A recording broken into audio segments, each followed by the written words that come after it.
I'm Brent Phillips, and welcome to our Awakening Dynamics / Formula for Miracles VIP Club special event, The End of Suffering. We're going to kick off our event by exploring why it is we suffer.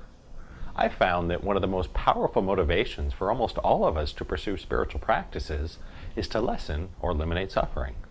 After all, if you're anything like me, most of us have lived lives filled with a never-ending parade of various flavors of suffering.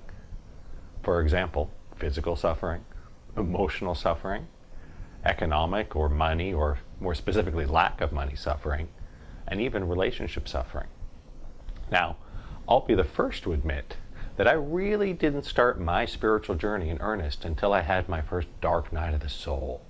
That was way back in 1998, when a combination of injuries, chronic pain, emotional illness, financial devastation, betrayal by my lifelong best friend, and a terrible heartbreak just wiped me out. All of this stuff altogether left me desperate for any remedy. I like to think of it as sort of a royal flush of suffering that was required to open my mind and begin a decades-long journey into deep spirituality. And so I've created this series specifically so that you can learn from my mistakes and make the adjustments necessary so suffering can start slowly disappearing out of your life, starting right here today, right now. So congratulations. Today is the beginning of the end of your suffering. So let's ask a question. Is it really possible for a human to live on Earth without suffering? The answer is an unqualified yes. And so to explore this and show you how to really make that happen for your life, I'm going to start by covering a few fundamental definitions and distinctions. In particular, I want to make sure we all understand the difference between suffering and pain. There's a great saying attributed to the Buddha. He said, "Pain is inevitable. Suffering is optional." And so indeed, this teaching is a powerful pointer that can lead us to genuine spiritual freedom. And so I do recognize that to most of us, pain and suffering are seen as being pretty much the same thing. However, being able to make this distinction in your mind is a critical first step towards the elimination of suffering. So, what exactly is the difference between pain and suffering? So, this is how I define it. Pain is a sensation that occurs in a highly biologically evolved mind-body organism that has a nervous system, such as a human. That's it. Pain is nothing more than a simple sensation delivered to awareness via the nervous system of a complex animal. However, when a sensation is automatically, reflexively, and instantly judged and filled with meaning by the mind, that sensation is transformed into what we call either a positive or a negative experience. As an example, if I walk up and punch you in the arm, you're going to experience a physical sensation that your mind instantly and automatically judges bad. By contrast, if I walk up to you and rub your shoulders, you'll probably experience a physical sensation that, again, the mind automatically and reflexively judges good. And so, for both pleasure and pain, what's really happening is that the organism is experiencing a sensation. And as it experiences that sensation, the mind instantly and automatically applies meaning to it. Truly, no sensation is good or bad, except the mind makes it so. Quite simply, suffering is what happens when the mind applies negative judgments or meaning to a sensation or an experience.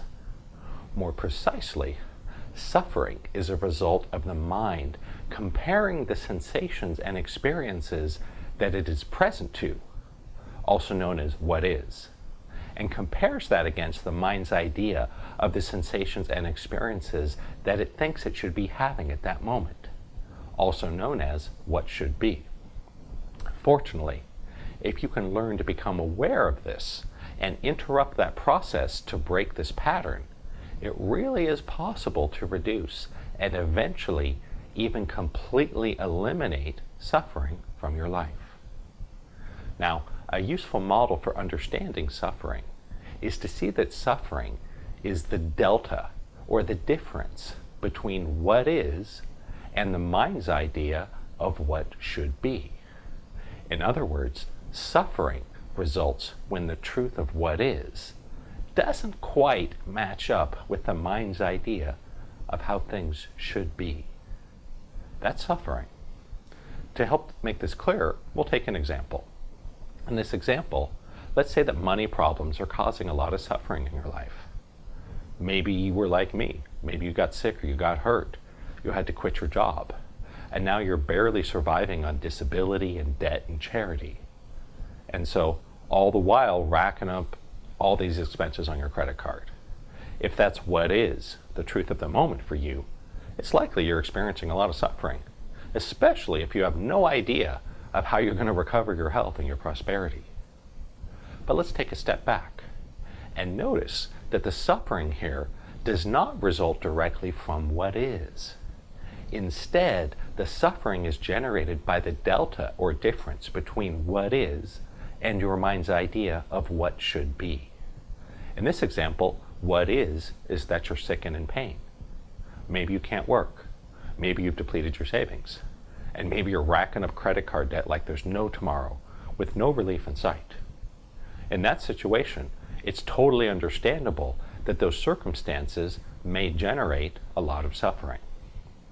And so, suffering really is optional. But of course, it usually doesn't seem that way, especially in the extreme. In this example with money, suffering arises because your mind's idea of what should be probably involves you being healthy, working, making money, and building wealth through investments even. So there's a difference between what is and what should be. That difference creates friction in the mind that we call suffering. One of my teachers would say all the time, if you woke up tomorrow with amnesia, you'd be fine. And it took me a long time to understand exactly what he meant by that, but now I think I get it. If you had no idea and no concept of how your life or the world should be different from what is, there would be no friction in the mind and hence no suffering. And so in the extreme, someone who was, let's, for a silly example, say that you're just constantly being punched in the nose, but you had no basis for expecting life to be any different than that. In this case, you'd certainly experience a lot of pain, but there'd be no suffering. And this is how most animals live. Now, as an engineer, I like to be precise, so I just want to point out that the amnesia would have to wipe out both your conscious and your subconscious memories to eliminate that delta and stop the mind from creating more suffering. Now, don't get me wrong here. The core problem here is not the mind's capacity for abstract thinking that allows us to imagine our lives or the world being better. That's not the enemy. After all, this ability to imagine what should be is a really important reason why we humans have been able to develop technology and civilization. And so, instead, it is our attachments and expectations about what should be that create suffering.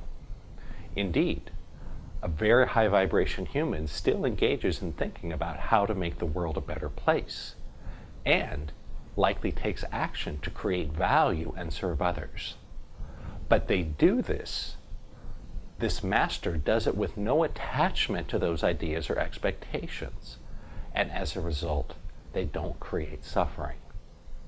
To put it another way, if you can let go of your idea of how things should be, and simply be present to what is, with a minimum of judgments and meaning added by the mind, suffering will begin to vanish. Of course, if it was really as easy as just acknowledging that you need to surrender to what is, while simultaneously releasing your attachments to the mind's ideas of what should be, we'd all be ascended masters. We'd spend our days floating around and glowing as we laughed and smiled and chanted. Sounds nice, huh? Maybe in the future.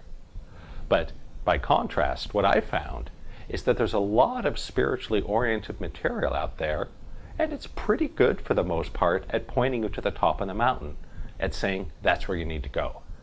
But in my experience, very little provides any practical step-by-step support on exactly how you're going to get there. Fortunately for you, the whole rest of this series is devoted to exactly that purpose. Now that I've shown you the top of the mountain, next we're going to focus on how to embody and live in that transcendent spiritual truth in your normal day-to-day life and eliminate suffering forever.